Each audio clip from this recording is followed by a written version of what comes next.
ملعب طنجة ما غيستضيفش كاس افريقيا. ملعب طنجة ما غيكملش في الوقت المحدد. ملعب طنجة غيتم الازاله ديالو من الملاعب المستضيفه لكاس افريقيا.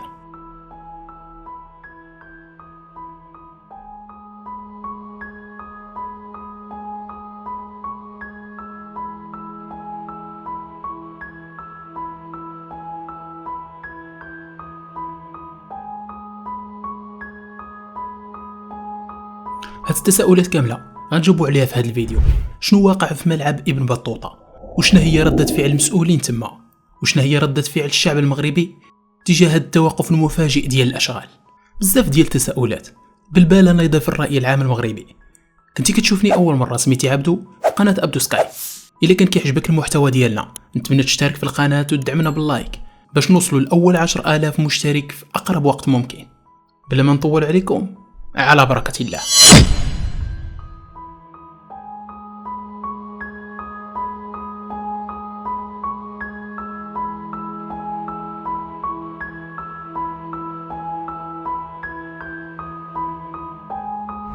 مني ومنك ومن اي مغربي كيتبع الاشغال ديال الملاعب المغربيه، لان المغرب لاول مره غيستضيف هذا النوع ديال التظاهره وغيدخل واحد الرهان كبير اللي غيلعب فيه مع الكبار.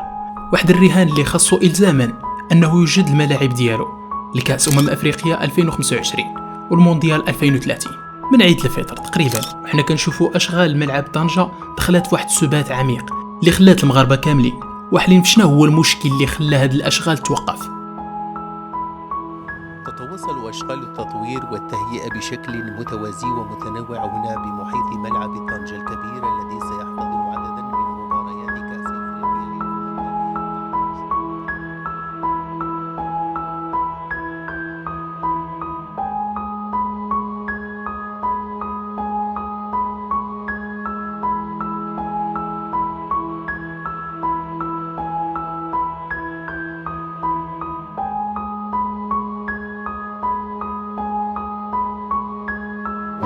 كاين بزاف ديال التساؤلات في السوشيال ميديا لدرجه ان والي جهه طنجة تطوان الحسيمه هبط للتيران ودار زياره تفقديه باش يشوف شنو هي الاسباب ديال هذا التوقف المفاجئ، ويعاود ياكد على الشركه الزاميه انتهاء الاشغال في الوقت المحدد. يلا ولينا كاملين بادين في العجز التنازلي ديال تسقيف ملعب ابن بطوطة. يلا ولينا حتى حنا كنشوفوا الكابلات مفرشه على مدرجات الملعب، وشي وحدين ولاو يلا كيحسبوا الكابلات اللي داروا في الحلقه الداخليه ديال الملعب. اذا بينا كنشوفوا واحد التوقف مفاجئ وكل نهار كنقولوا الغد ليه ان شاء الله غترفع التسقيف ديال الملعب. الشركه كتقول باللي الاشغال غاده على قدم وساق، ولكن المغاربه ما دوزاش عليهم.